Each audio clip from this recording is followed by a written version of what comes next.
Hola a todos. Para seguir con esta serie de temas que hemos estado viendo, vamos a completar este video que lo voy a subir en YouTube para tener un poquito más de información sobre lo que no hemos visto y que desgraciadamente pues en estas clases hemos tenido la desventaja de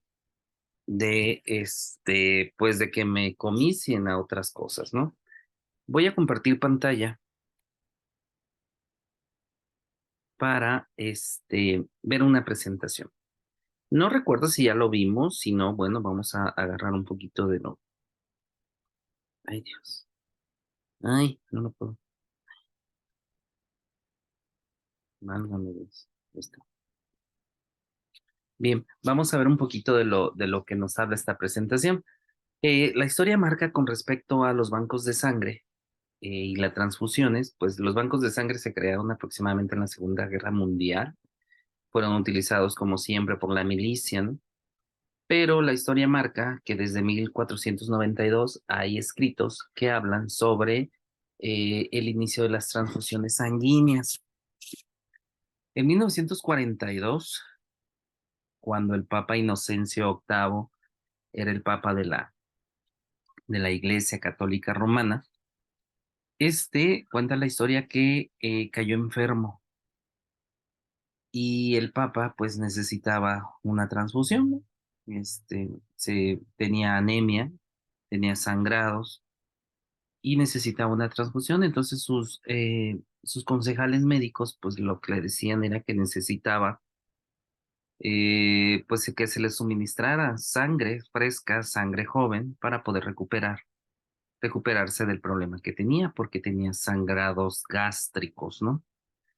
Y vomitaba sangre. Entonces, según este escritor italiano, Stefano Infesura, que en aquellos tiempos era una especie de abogado, era una especie de comunicador y en aquellos tiempos, por medio del periódico, pues atacaba mucho a la iglesia. Entonces publicó una obra perdón, una publicación en periódico donde hablaba de que el Papa Inocencio octavo había mandado buscar en la población niños jóvenes, ¿no? Niños que a los cuales pues les daba dinero a la familia para que los niños fueran a la presencia del Papa.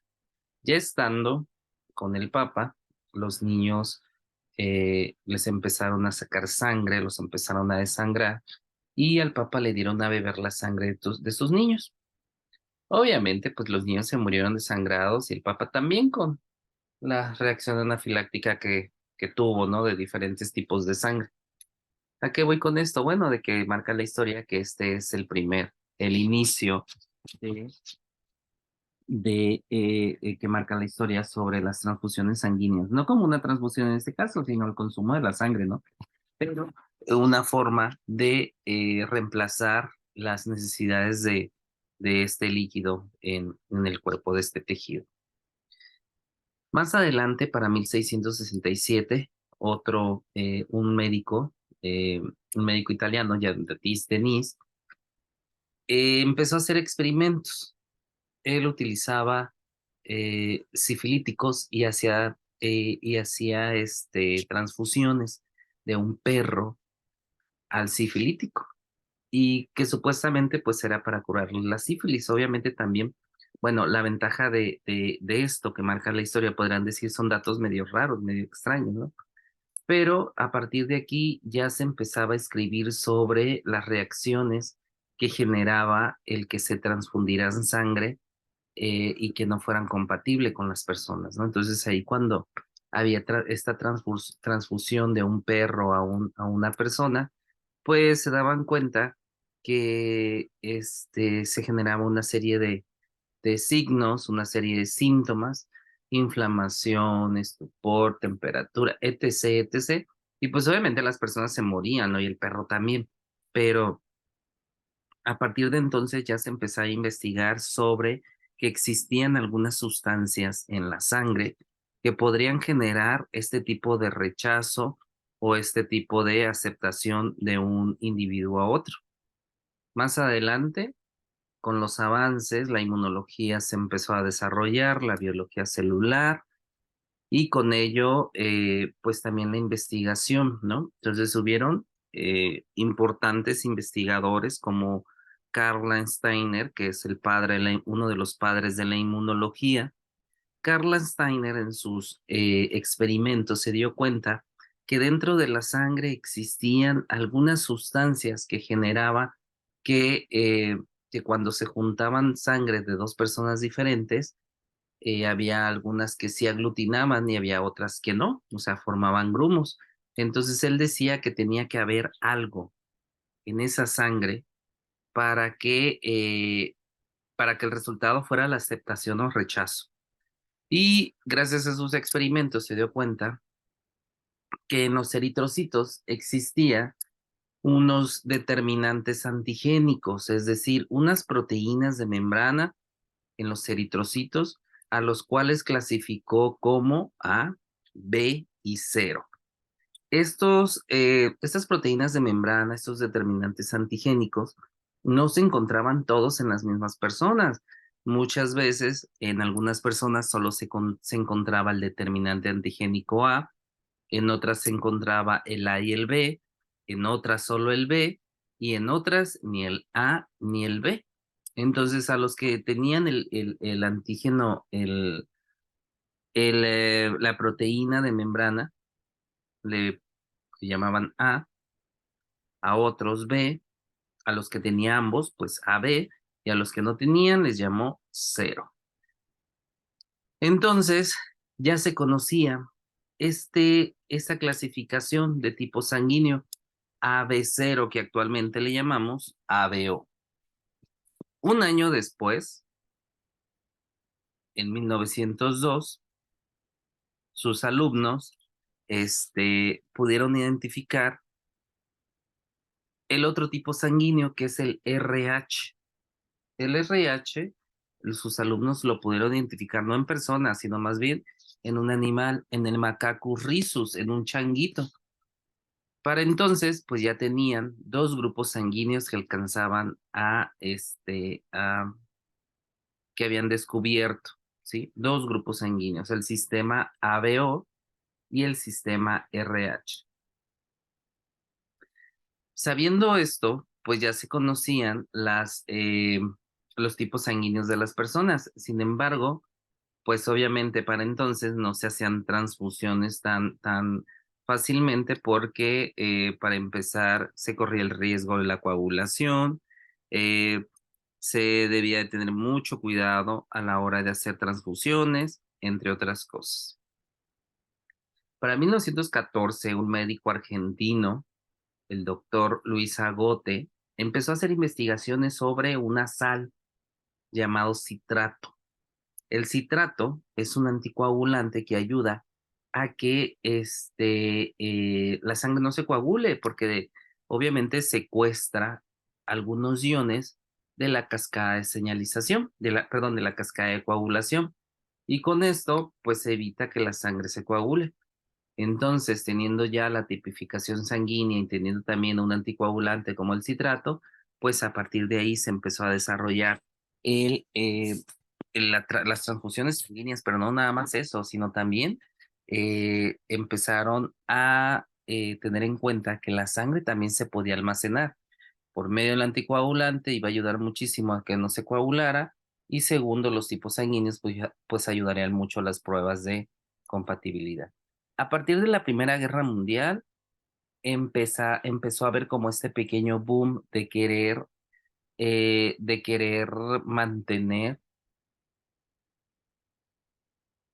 almacenadas algunas bolsas de sangre, algunos componentes sanguíneos para que a la hora de que los soldados necesitaran, pues ahí tenerlas. Sin embargo, pues obviamente el mantenimiento de aquellos tiempos, sobre todo pues con la onda de la refrigeración, pues era muy difícil. Ya para la Segunda Guerra Mundial ya se establecían bancos de sangres móviles en los cuales la milicia pues tenía la capacidad de poder utilizarlos para pues los militares, para los soldados que caían en el campo de batalla. Actualmente, por medio de una serie de normatividad, que son las que nosotros utilizamos aquí en Banco de Sangre, así como en laboratorio, en Banco de Sangre también tiene unas normas específicas, como por ejemplo la 253 SSA1 2012 para la disposición de sangre humana y sus componentes con fines terapéuticos. Es una norma muy extensa en donde ustedes pueden encontrar cualquier duda o todo lo que quieran saber sobre banco de sangre. Es una norma muy, muy grande, ya se las había mostrado. Y otras normas que ya las conocemos como la 007, la 087 y la 004. Y todo esto, pues obviamente son normas que aplican en banco de sangre porque es necesario tener nuestro propio expediente clínico, es necesario tener nuestro propio documentos que son revisados constantemente por COFEPRIS en cuanto a la al cuanto al funcionamiento y la organización del banco de sangre, así como también, pues, todo aquello que tiene que ver con la disposición de la sangre, tanto con fines terapéuticos como para desecho por medio de la norma de RPBI.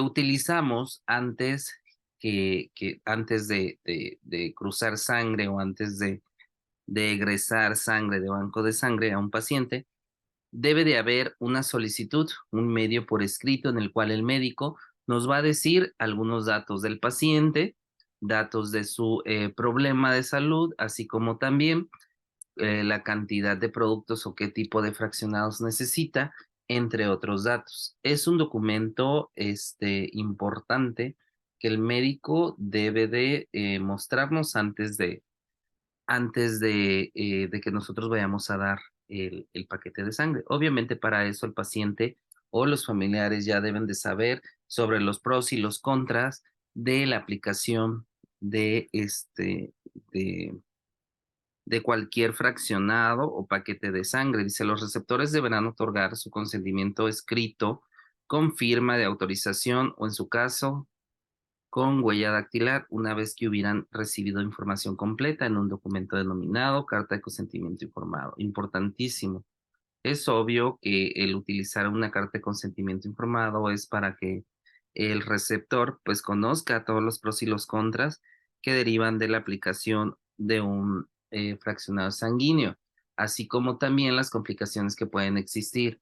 Para esto pues también es un documento que respalda también el trabajo del médico, de las personas implicadas en una transfusión sanguínea. Dice el médico tratante o el médico que indique una transfusión en algún receptor es el que debe de recabar esta información y obviamente encargado de obtenerla.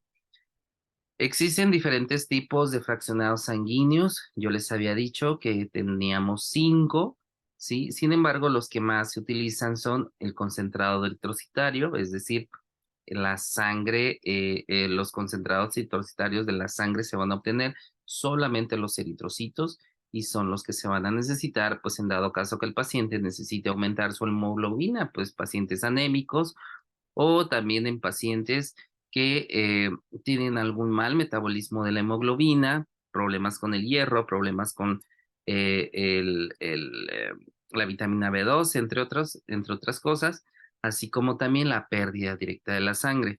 También podemos generar plasma fresco congelado.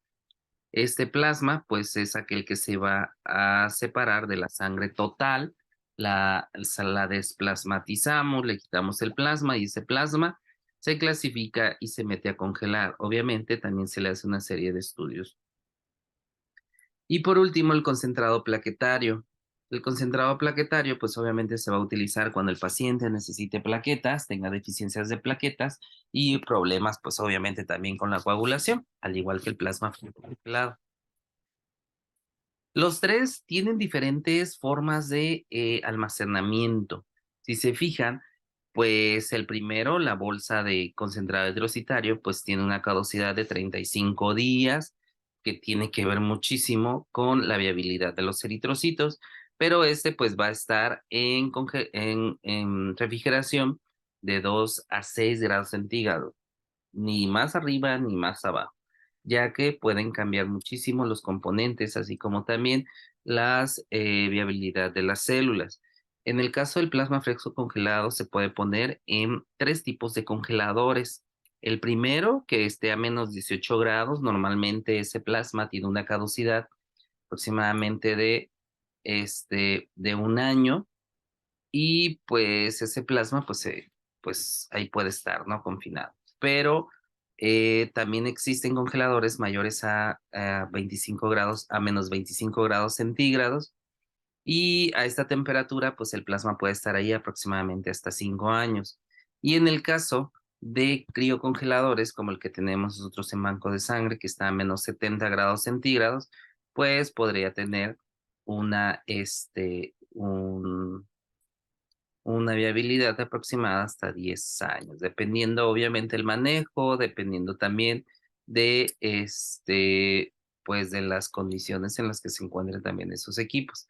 En el caso del concentrado plaquetario, este tiene que estar en agitación constante, aproximadamente 70 revoluciones por minuto, y debe tener una temperatura aproximada entre 20 y 24 grados centígrados, es decir, pues ni en refrigeración, ni tampoco en calor.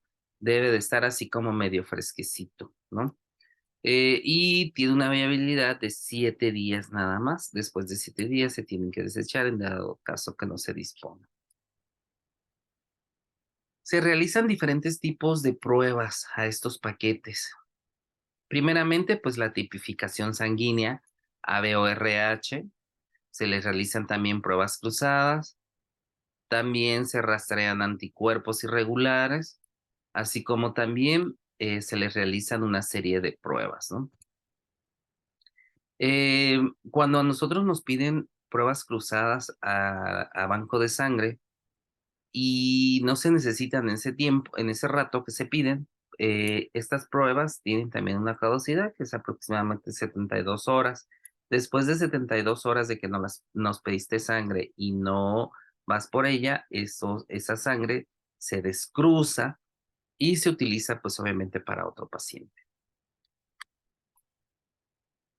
Estos paquetes, cabe recalcar, no los abrimos, ¿sí? Ni tampoco los agujereamos, ni tampoco los manipulamos al estar abriendo estos paquetes.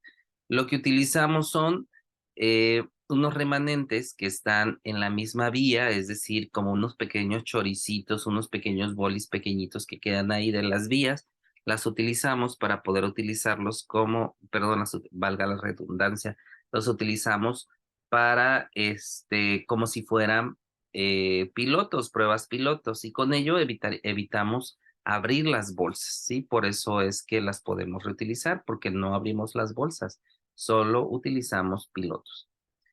En banco de sangre es muy importante tener en cuenta que no existe la urgencia transfusional, es decir, así el paciente necesite una súper urgencia de la bolsa de sangre, pues desgraciadamente las pruebas cruzadas no se debe de eximir, o sea, se le tienen que realizar a fuerzas, ¿sí? Y ver la forma en que sean rápidas. Eh, Existen diferentes métodos para poder realizar pruebas cruzadas, pero generalmente pues el tiempo que se necesita pues es considerable para poder realizarlas. Por eso la urgencia no está acreditada en banco de sangre, ya que es necesario hacerle las pruebas de compatibilidad. Muchas veces si la sangre la utilizamos así, sin checar el tipo sanguíneo, así como también otro tipo de condiciones, pues obviamente sería agravar el problema que el paciente tuviese en ese tiempo de que se necesite la sangre. Todas las unidades deben de tener identificación, es decir, tanto las personas que donaron, quién fue quien donó, ¿sí? Así como también la unidad en la que procesó la muestra, la serie de estudios que se le hicieron, así como también la tipificación sanguínea, volúmenes, fechas de caducidad, fecha de extracción, folios, entre otros. Entonces es muy importante que cuando te entreguen, a ti como enfermero, a ti como médico, cuando te entreguen un paquete de sangre el personal de banco de sangre, te lo tiene que entregar por escrito y también te lo tiene que leer, es decir, te lo tiene que entregar por voz propia. Existen diferentes tipos sanguíneos, eso ya lo sabemos, ¿no? Sin embargo, dentro de las mismas condiciones de los paquetes de sangre o de los centros transfusionales, pueden existir diferentes tipos de opciones de paquetes de sangre para utilizárselas al paciente. Es decir, aunque el paciente sea un tipo de sangre definido, pues se le pueden poner otro tipo de sangre, ¿sí? Que tengan una compatibilidad en un tanto por ciento. Es decir, existe el paquete de sangre de primera elección, que obviamente es el tipo sanguíneo del paciente, así como también el paquete de sangre de segunda, tercera o cuarta, dependiendo el tipo sanguíneo del paciente, o sea, del receptor. Para ello, así la clasificamos nosotros, por ejemplo. En el caso de un O positivo, si el paciente es receptor es O positivo, pues su primera elección es un O positivo. La segunda elección es un O negativo porque no afecta. La tercera elección, pues ya no hay ni cuarta. O sea, que a un O positivo se le puede poner O positivo o se le puede poner O negativo. Y así sucesivamente. ¿Cómo lo podemos identificar? Bueno, de acuerdo a la actividad que hicimos en clase, lo podemos ver de acuerdo a los determinantes antigénicos y los anticuerpos que se encuentren dentro de la sangre del paciente. Existen diferentes tipos de medios que nos ayudan a nosotros a poder trasladar eh, los paquetes de sangre de una unidad a otra o incluso dentro del mismo hospital. La norma oficial mexicana nos exige que debe de estar dentro de una hielera.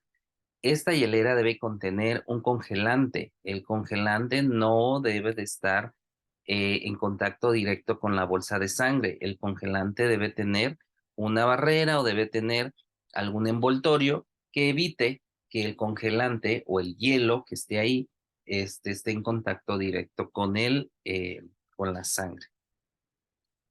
Pueden ser hieleras de plástico o de unicel.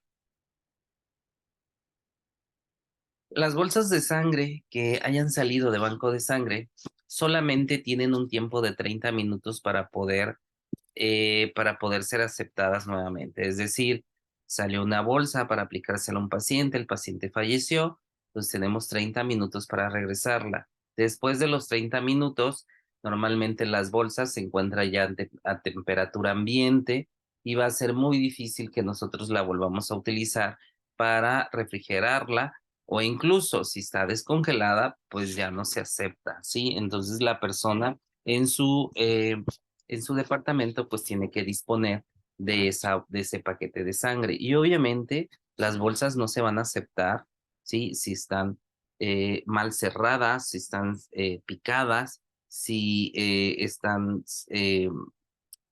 ¿cómo se llama? Si están parchadas, entre otras cosas. Dice, las unidades o mezclas conserven el sistema cerrado siempre, no tienen que estar abiertas ni picadas. Que el componente se haya mantenido continuamente a la temperatura adecuada para su conservación, es decir, que si no sabes si en realidad se la van a poner o no se le van a poner, pues mejor te llevas la hielerita y ahí dejas adentro el paquete. Ahí no hay ningún problema, pero si está fuera de la hielera o solo se te entrega el paquete, en tu departamento, pues obviamente tienes un tiempo limitado, 30 minutos. El banco de sangre o el servicio de transfusión podrá recibir las unidades que no vengan en en las condiciones que establece el apartado anterior únicamente para darles destino final. Es decir, pues si ya no está en buenas condiciones, pues lo único que podemos hacer con esa unidad, pues es disponerla, ¿no? O sea, es disponerla por medio de RPBI.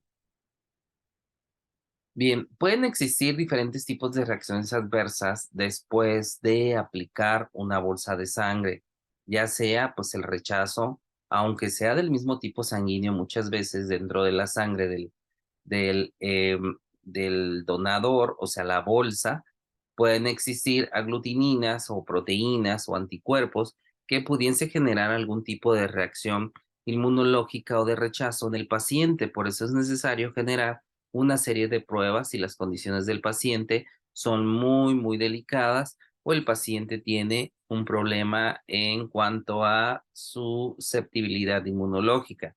Dice, el médico tratante deberá limitar el uso terapéutico de la sangre y componentes sanguíneos a los casos en que se reúnan las condiciones siguientes.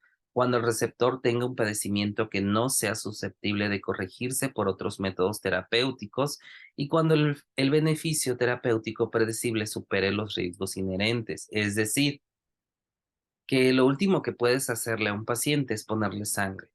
Si sabes que pueden existir otros métodos farmacológicos, nutricionales, etc., para poder corregir el problema que tiene el paciente, pues es mejor utilizarlos. Porque, bueno, primero por todos los riesgos que conlleva el uso de la sangre, este, heteróloga y obviamente pues también las limitaciones que tenemos nosotros como químicos analistas a la hora de hacerles los estudios que nos exige solamente la Secretaría.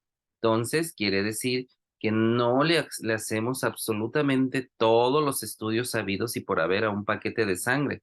Y esos son los riesgos que el paciente puede tener a la hora de que tú le apliques el fraccionado sanguíneo. Al final, a la hora de transfundir un paquete sanguíneo, el responsable de todo ese movimiento no solo es el médico quien prescribe, es el químico quien cruza, quien hace las pruebas de compatibilidad, así como también el enfermero que aplica. Todos se conforma un equipo y obviamente cada uno tiene sus responsabilidades, sin embargo, todos participan en la transfusión de un paciente. Por eso es importante que cada uno de los profesionales haga su parte, revise muy bien su parte y tenga la responsabilidad de hacerlo con la mayor seguridad posible.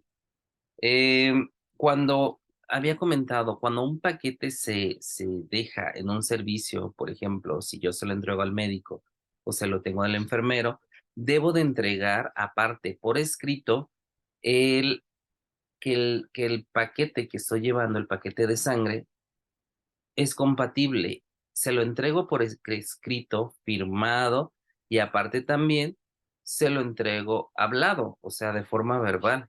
Y le digo, te entrego un paquete O positivo de tantos mililitros para el paciente tal, y es compatible, y aquí está tu papeleta de respaldo. Y pues obviamente van a existir una serie de datos que deben de estar dentro de estos documentos y con ello pues obviamente principalmente son los del paciente, así como también la prescripción por parte del médico. Es necesario tener en cuenta que pueden existir diferentes tipos de centros transfusionales, no necesariamente son bancos de sangre, ¿sí? Los bancos de sangre se subdividen en dos tipos, bueno, mejor dicho, tres. Sería el primero, el banco central, que generalmente ese es un banco estatal o un banco nacional. Le sigue el banco de sangre normal o común y por último el centro transfusional. Es decir, el centro transfusional o la unidad transfusional solamente se encarga de aplicar los fraccionados sanguíneos que se liberaron en el banco de sangre, ¿sí? Entonces, normalmente va a depender muchísimo de el tipo de unidad, si es de primer nivel, segundo nivel o tercer nivel, a nivel de hospitales en el gobierno.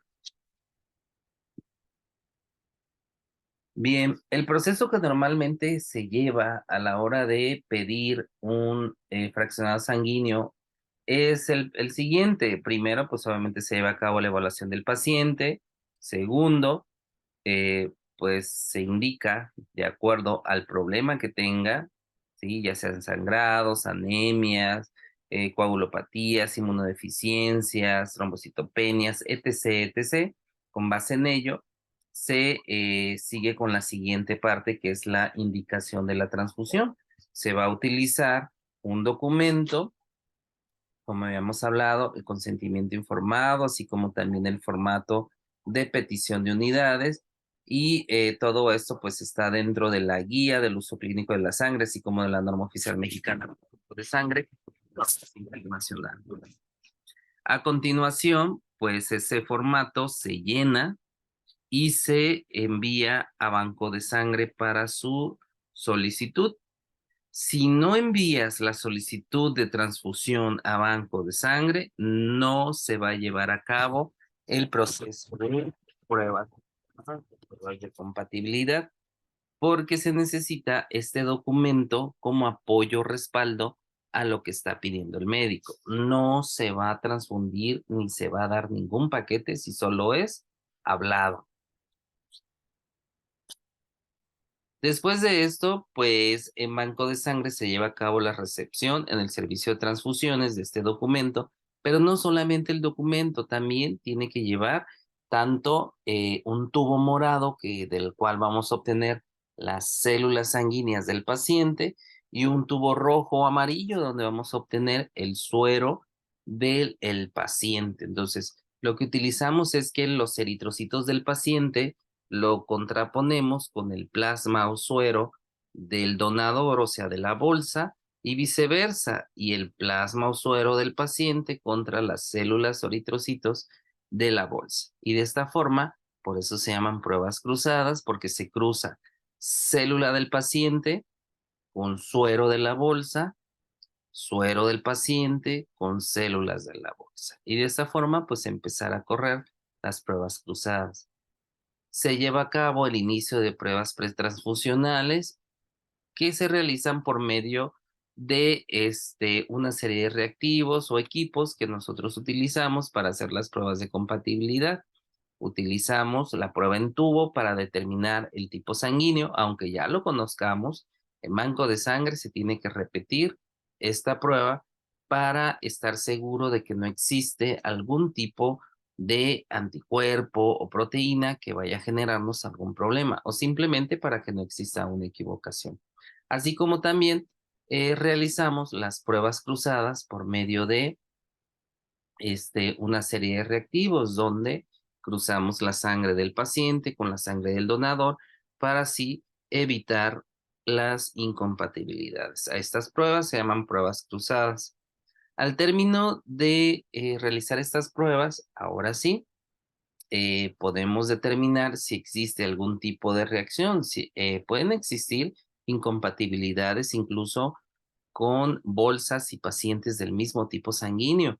Y estas incompatibilidades, aunque sean del mismo tipo, pues pueden ser dadas principalmente por restos de antígeno, restos de proteínas, ¿sí? Aglutininas, entre otras cosas, que pueden generar algún tipo de rechazo. O incluso tan solo el hecho de que el paciente ya esté politransfundido, que se ha transfundido varias veces, su sistema inmunológico está tan activado que a la hora de hacer otra prueba de compatibilidad con otro paquete, aunque sea del mismo tipo sanguíneo, aunque sea compatible con el paciente, los resultados de un estudio de banco de sangre compatibilidad nos da incompatible. Y es ahí cuando el médico debe de,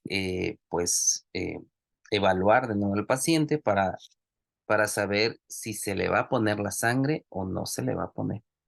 Así como también pueden existir anticuerpos naturales, aquellos que se crearon cuando hubo alguna infección, que pueden reaccionar también en este caso, en estas pruebas. Es muy importante tener en cuenta que muchas veces nuestro paciente probablemente no vaya a pertenecer al sistema ABO, RH y probablemente pertenezca a otro sistema sanguíneo, perdón, a otro grupo, como por ejemplo el grupo MNS, el grupo P1PK, el grupo Lutheran, el grupo Kell, el grupo Lewis, el grupo Dufay, el grupo Kip, Diego, etc., etc.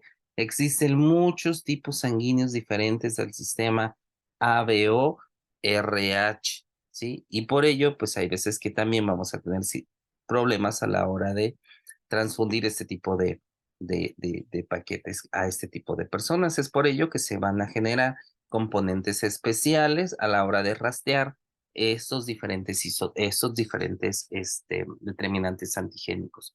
Y pueden ser de diferentes tipos, como por ejemplo aquellos que son fenotipados, es decir, se sensibilizan estos eritrocitos específicos para poderse aplicar antes a los pacientes que tienen algún otro tipo de sangre, como Diego o Kel, etc., etc. También pueden existir paquetes como eritrocitos irradiados que pueden servir como un medio de transporte para, para tratamientos contra el cáncer. Obviamente la bolsa se va a clasificar, va a tener algunos otros colores, como esta que vemos aquí, que tiene una etiqueta amarilla para identificarla. Podemos también generar fraccionamientos de sangre, fraccionamientos pediátricos, y esto se da, pues, obviamente para pacientes pediátricos. Los pacientes pediátricos no necesitan volúmenes tan grandes. Las bolsas que nosotros manejamos para adulto, pues van entre 190 y 250 más o menos. Y pues un paciente pediátrico, pues puede necesitar entre 50, 60, 70, 80 mililitros. Entonces, muchas veces tenemos que fraccionar a partir de una bolsa madre, extraer fracciones de sangre para poder transfundírsela a un bebé. Y debemos de hacer pues solamente un cálculo para poder fraccionar estos volúmenes. También existen paquetes que son leucorreducidos o leucodepletados, es decir, paquetes que fueron tratados de forma especial en donde se extraen los leucocitos de estos paquetes para que a la hora de que se transfundan a un paciente, pues no ocasionen algún otro problema. También pueden haber paquetes opsonizados, también pueden existir eritrocitos de otro tipo, pero debemos de tener mucho cuidado con aquellas bolsas que creamos que están coaguladas, que están muy espesas o que creemos que se pegó a la bolsa, ¿no? Aquella sangre que se pegó a la bolsa. Los paquetes de sangre están procesados de una forma en la que es imposible que después de procesarse y entregarse se vayan a caducar, vayan a gelatinizarse o a espesarse. Es por ello que debemos de tener mucho cuidado en no aplicarle ningún diluyente a la bolsa. Recuerden, la bolsa están cerradas bajo un sistema que se llama sistema cerrado y es necesario que no sea manipulado, no se le agregue ni solución salina, ni agua inyectable, ni ningún otro líquido, porque podría generar algún tipo de intermitencia o algún tipo de interacción o algún tipo de problema a la hora de aplicar esos eritrocitos o tan solo el hecho de ponerle solución salina, pues va a generar un problema en las membranas de estos eritrocitos. Recuerden que generalmente estos eritrocitos son viejos, sí, ya son eritrocitos que tienen tiempo ahí en el refrigerador y probablemente a la hora de ponerle estas soluciones salinas, pues va a generar un problema de rompimiento o de hemólisis de eritrocitos.